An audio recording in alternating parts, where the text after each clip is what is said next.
What's up, everyone? Welcome to my third daily edition. In this daily edition, I'll be answering 3 very important questions relating to our DE3 from the last few weeks. Now, for the last few weeks, we've been doing a lot of sheets relating to a lot of practical skills, basically practical math skills for our industries, and basically it has given us a lot to learn, and that's what I'm going to be answering in these 3 questions. Now, this is the 3 questions. Firstly, is to list out every professional vocabulary of the general understanding, like it's everything that we have to list out as the vocabulary. Now, the next thing is Mrs. Pratt's question on why, even though the group members, me, Hanam, and Sophia, work in study in different industries, why do we have to still learn the same thing?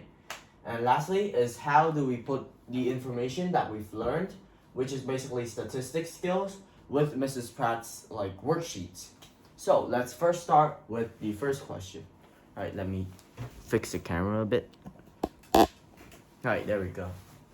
Okay, so all the professional vocabulary, there are 3 main parts. Firstly, data handling. Second is surveying. And lastly is capture and recapture. Now, the first one is data handling, in which I have population, the amount of people in a certain sample. So the second one is sample, which is basically the amount of people used in an experiment or a survey. Census, which is like a agenda, I believe.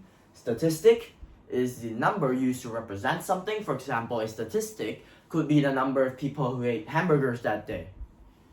Bias is a certain favoritism towards a certain idea, a certain group, or a certain argument. Now, surveying. There are 3 main things that I think are important for vocabulary in surveying. First is response rate. So response rate is basically how much people respond to your survey. So a response rate of 80% is better than a response rate of 50%, because 80% of the people you sent the survey to responded and gave their answer, whilst 50% of the people, only half of the people you sent to responded. So that's why 80 is more, it's more efficient than 50. Next is going to be measurement error. This is an important vocabulary, although it is really complicated, because measurement error in surveying has a lot of factors. For example, sensitive questions, sensitive topics, environments, and how basically the method of surveying, which is why measurement error is one of the most important factors in understanding surveying vocabulary. Next is undercoverage, and it's basically taking a few things from data handling, but it basically means that the amount of data that is handled in the sample is way too little, and it doesn't really produce viable results. Now, let's move on to capture and recapture.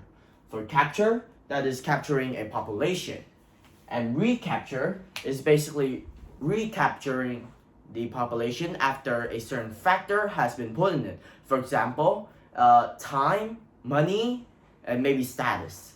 Now, let's talk about error in capture and recapture, because let's say we're talking about, let's say, the environment, and we want to measure the amount of fish that are in the pond. Error here is also basically the same thing as measurement error, because in capture and recapture, a lot of things can change naturally. For example, fish reproduce and produce a lot of offspring, hence increasing the population. However, if we do capture and recapture, we have to make sure that factors, external factors, do not increase or decrease the population in any way, or else our measurements won't be accurate and the study is not going to go well.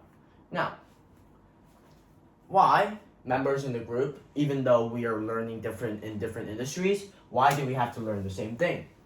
There are 3 main things. First is the industry we work in is really related, all of them are related to business. And in business, a lot of factors, even varying from different industries, are pretty much the same. For example, factors such as marketing and market research, etc. Those are really important for every business. For example, is finance business, might need to research the market for different reasons than a business in the creative industry. However, it's still the same thing, and the common factor here is that they have to learn the same skills in order to run a business effectively. Now, the second reason why members of our group have to learn the same thing is to make sure we're both on the same pace. We can be like a bit ahead of each other, but Mrs. Pratt still needs to make sure that we're on pace with what she wants us to learn, what she wants us to develop, and ultimately what she wants our progress to be like in the future. Now, how do we put statistics with Mrs. Pratt's worksheet? Now, this is really simple, and the formula here is skills plus sheets equals success. The skills here that we've learned in the sheets prior are basically the practical skills that are needed for the basically practical statistics skills that are going to be needed to further expand our knowledge on algebra, math, and other external factors that Mrs. Pratt might want us to learn. So that's all from my third daily edition. Thanks for listening and have a great day.